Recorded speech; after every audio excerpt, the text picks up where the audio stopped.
name and last. Spell them both for me. Captain Eric Jackson, E-R-I-C-J-A-C-K-S-O-N, DeKalb Fire Rescue. And what happened here, Captain? Well, firefighters, we got a report of a reported apartment fire here at the Shallowford Gardens apartments located in the 3600 block of Shallowford Road. Once we arrived, we did discover heavy smoke and flames coming from the center core, or the centermost portion of this 12-unit building. Of course, our first concern was life safety, so we wanted to make sure that everyone was out of the building. So, as much as we possibly could, our firefighters went door to door to make sure that there was no one inside of the building. The heaviest volume of fire, however, was on the second floor, so we did attempt to make an offensive attack or attempt to fight the fire directly on the second floor. However, there was a lot of fire that was rolling above our heads, and that coupled with the structural instability of that second floor balcony, we brought those firefighters back down and fought the fire from a defensive or an outside posture.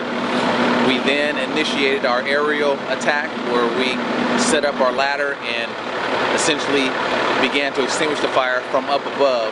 We dumped a lot of water on the rooftop of this fire because the fire had essentially run from one end of the building to the other. So once we were able to get that fire knocked down, we again put our firefighters in those apartments to take a look at the contents on the inside and to see if there was anyone possibly trapped inside. We brought them out because, again, the structural instability, we weren't comfortable with that, so we brought them back down, continued to fight the fire from the ground, set up our ground game. It was already in play, and we were able to successfully get this fire extinguished. As of right now, we do have a fire investigator that's on scene who's trying to determine cause and origin. In other words, where the fire started, why it started, just how it started, and what were the circumstances associated with that.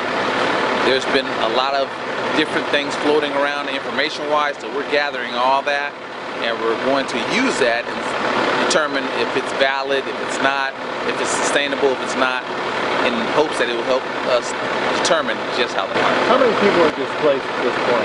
There were approximately 16 people displaced, a combination of men, women, and children. Red Cross not only has been notified, but they are here on scene trying to assess the circumstances of those families and see what they can do to help get them placed or get them set up with just some of the basic and essential needs. What kind of things have been floating around that you were referring to?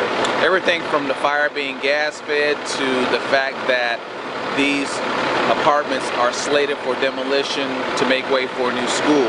So we realize that people have different theories, people have different thoughts, people have different mindsets. So we're taking all that, nothing is being discounted, all is being inclusive, and our investigators will make the very best decision based on the evidence and based on the information and the consistency of that information to determine whether or not the fire was due to one circumstance or another. At this point, we have not ruled this fire suspicious in nature or intentionally set. We have not settled on anything. That appears to be something that perhaps a couple of individuals have talked about, but again, we're not considering one more than the other. We're just taking it all in, and we are going through it and deciphering it, again, based on the evidence, what we see, what they find, what they're able to capture statement-wise from the individuals who live here.